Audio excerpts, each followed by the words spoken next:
اتخذت مع الرسول سبيلا یا ویلتا لیتنی لم اتخذ فلانا خلیلا لقد اضلنی عن الذکر بعد اذ جاءنی۔ اللہ رب العالمین کہتا ہے قیامت کے دن جن دوستوں کے ساتھ ہم جا کر کے اپنے قیمتی وقت کو ضائع اور برباد کر رہے ہیں، فرائض کو چھوڑ کر کے اللہ کی عبادت سے دور ہو کر کے ہم اپنے دوستوں کے ساتھ جا کر کے ٹور پر جا کر کے اپنے قیمتی وقت کو ضائع اور برباد کر رہے ہیں، یاد رکھو یہ دوستی قیامت کے دن دشمنی میں بدل جائے گی اور انسان اپنے ہاتھ کو چبا کر کے کہے گا وَيَوْمَ يَعَضُّ الظَّالِمُ عَلَىٰ يَدَيْهِ يَقُولُ يَا لَيْتَنِي اتَّخَذْتُ مَعَ الرَّسُولِ سَبِيلًا، کاش ہم نے رسول کا راستہ اختیار کیا ہوتا، کاش میں نے فلاں انسان کو دوست نہ بنایا ہوتا جس نے نصیحت آ جانے کے باوجود بھی اس نے ہمیں نصیحت سے گمراہ کر رکھا تھا۔ انسان کو شدید پچھتاوا قیامت کے دن ہوگا جب انسان دنیا کے بارے میں سوچے گا جن دوستوں کے ساتھ جا کر کے اپنے قیمتی وقت کو ضائع اور برباد کر رہا ہے۔ اس لیے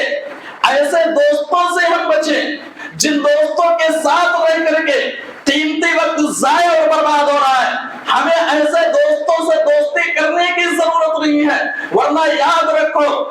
انسان کی زندگی کا اکثر قیمتی وقت اس طریقے سے برباد ہو جائے گا کہ انسان کو اس کا احساس نہیں ہوگا۔ امام کائنات جناب محمد رسول اللہ صلی اللہ علیہ وسلم نے صحیح بخاری شریف کے اندر اپنے صحابہ کے سامنے مثال دے کر کے سمجھا دیا تھا کہ اچھے انسان سے دوستی کرنے کا فائدہ کیا ہے، برے انسان سے دوستی کرنے کا نقصان کیا ہے۔ امام کائنات نے اپنے صحابہ کے سامنے مثال دے کر کے سمجھا دیا تھا۔ اللہ کے رسول صلی اللہ علیہ وسلم کہتے ہیں، حضرت ابو موسیٰ اشعری رضی اللہ تعالیٰ عنہ راوی حدیث ہے، وہ بیان کرتے ہیں کہ اللہ کے رسول صلی اللہ علیہ وسلم نے کہا مثل الجلیس الصالح والسوء کحامل المسک ونافخ الکیر۔ اللہ کے رسول صلی اللہ علیہ وسلم کہتے ہیں کہ اچھے اور برے انسان سے دوستی کی مثال،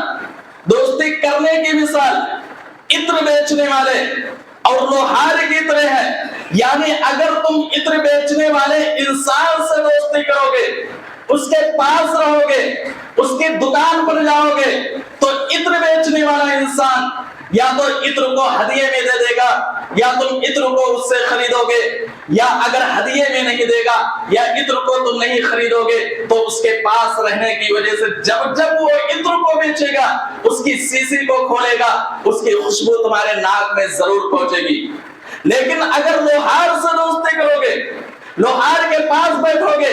اس کی چنگاری اڑ کر کے تمہارے کپڑے کو جلا دے گی اور اس کی بدبو تمہارے ناک میں ضرور پہنچے گی۔ اسی طریقے سے اچھے انسان سے دوستی کرو گے، نماز کی طرف جب آئے گا نماز کی طرف دعوت دے گا، کسی کی مدد کے لیے جب جائے گا تو اپنے دوست کو ساتھ میں لے کر کے مدد کے لیے جائے گا، یا اگر نیکی کی طرف نہیں بلائے گا تو اس کی نیکی کو دیکھ کر کے تم بھی نیکی کی طرف بڑھنے کی کوشش کرو گے۔ لیکن برے انسان سے دوستی کا نتیجہ یہ نکلے گا، شرابی انسان شراب کی طرف دعوت دے گا، زناکار انسان زنا کی طرف دعوت دے گا، چور انسان چوری کی طرف دعوت دے گا، نشیڑی انسان نشہ کی طرف دعوت دے گا۔ یہ برے انسان سے دوستی کرنے کا نتیجہ ہوگا، اور ہوگا یہ کہ برے دوستوں کی صحبت میں رہ کر کے ہم زندگی کے قیمتی وقت کو ضائع اور برباد کر دیں گے۔ قیامت کے دن جب اللہ رب العالمین کی عدالت میں حاضر ہوگے، اپنے ہاتھ کو چبا کر کے کہو گے کاش دنیا کے اندر فلاں انسان کو دوست نہ بنایا ہوتا، فلاں انسان کا ساتھ نہ پکڑا ہوتا، تو آج ہم بھی اللہ رب العالمین کی عدالت میں کامیاب ہو جاتے۔ اس لیے ایسے دوستوں سے ہمیں بچنا چاہیے جو دوستوں کے ساتھ رہ کر کے زندگی کے قیمتی وقت برباد ہو جائے۔ ایسے دوستوں سے دور رہنے کی ضرورت ہے۔ قیمتی وقت برباد ہونے کا ایک ذریعہ یہ بھی ہے، سماج اور معاشرے کے اندر رات کی تاریکیوں میں ہمارا نوجوان موبائلوں میں بزی ہو کر کے پوری رات جاگ کر کے اپنے قیمتی وقت کو ضائع اور برباد کر رہا ہے۔ اللہ کے نبی صلی اللہ علیہ وسلم نے جس نماز کو پڑھ کر کے سونے کا حکم دیا تھا، اور سونے کا حکم اس لیے دیا تھا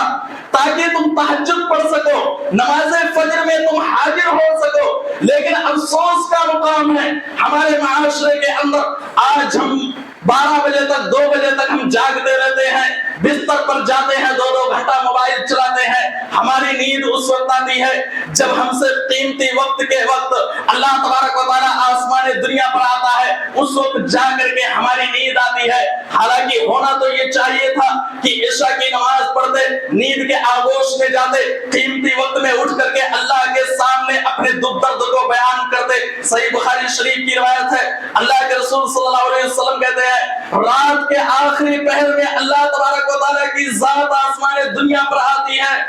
اللہ تبارک و تعالیٰ کہتا ہے من یدعونی فاستجیب لہ، من یسألنی فاعطیہ، من یستغفرنی فاغفر لہ۔ کون ہے میرا بندہ، کون ہے میرا بندہ جو مجھے پکار کر کے دیکھے، میں اس کی پکار کو سن لوں؟ کون ہے میرا بندہ جو مجھ سے سوال کرے میں اسے دے دوں؟ کون ہے میرا بندہ جو گناہوں میں ملوث ہو آ کر کے اپنے گناہوں کی بخشش طلب کرے میں اسے معاف کر دوں؟ یہ اللہ تبارک و تعالیٰ کی ذات رات کے آخری پہر میں آتے ہیں۔ ہمیں اس وقت اٹھ کر کے دنیا کے اندر دکھ درد کو لے کر کے، آج دیکھو دنیا کے اندر مسلمان کس طریقے سے پریشان نظر آ رہے ہیں۔ ان پریشانیوں کو لے کر کے، چاہے وہ پریشانی ظالم حکمرانوں کا ظلم و ستم کیوں نہ ہو،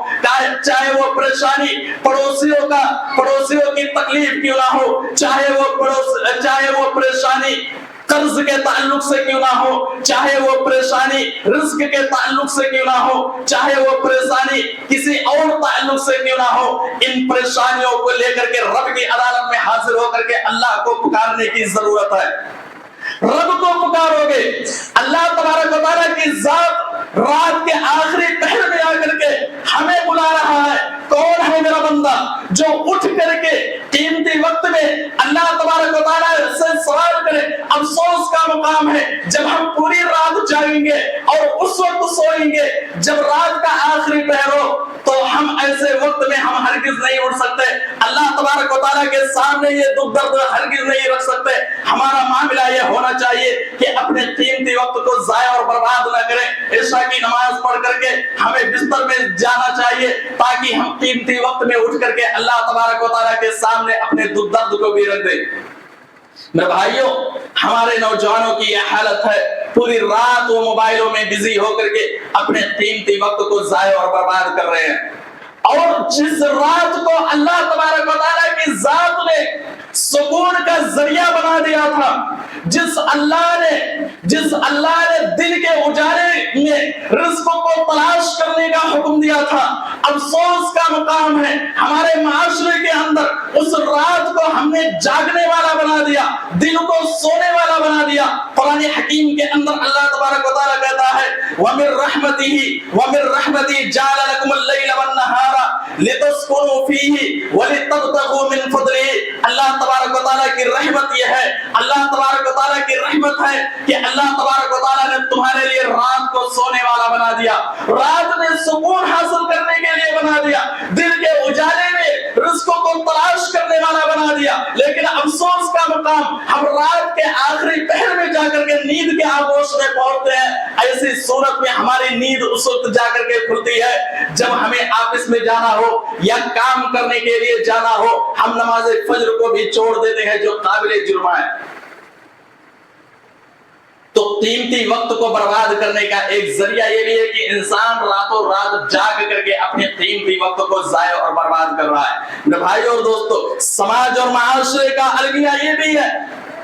سماج اور معاشرے کے اندر لوگ یہ سوچتے ہیں کہ اللہ تبارک و تعالیٰ نے ہمیں بیکار پیدا کیا ہے۔ اللہ تبارک و تعالیٰ قرآن حکیم کے اندر کہتا ہے أَفَحَسِبْتُمْ أَنَّمَا خَلَقْنَاكُمْ عَبَثًا وَأَنَّكُمْ إِلَيْنَا لَا تُرْجَعُونَ۔ کیا تم لوگ یہ گمان کر رہے ہو کہ اللہ نے تمہیں بیکار پیدا کیا ہے؟ کیا تمہیں اللہ تبارک و تعالیٰ کے پاس لوٹ کر کے جانا نہیں ہے؟ میرے بھائیو، رب کی عدالت میں حاضر ہو کر کے ایک ایک وقت کا جواب دینا پڑے گا، ایک ایک منٹ اور ایک ایک سیکنڈ کے بارے میں اللہ تبارک و تعالیٰ کے سامنے ہمیں جواب دینا پڑے گا۔ جو اللہ تبارک و تعالیٰ نے ہمیں یہ زندگی دی ہے، جو قیمتی وقت دیا ہے، ہمیں اللہ تبارک و تعالیٰ کے سامنے حاضر ہو کر کے جواب دینا پڑے گا۔ اسی لیے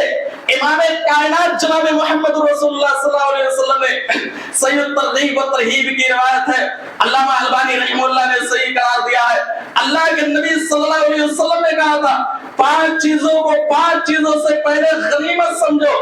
وہ شباب کا قبل حرمی، اپنی جوانی کو بڑھاپے میں پہنچنے سے پہلے غنیمت سمجھو۔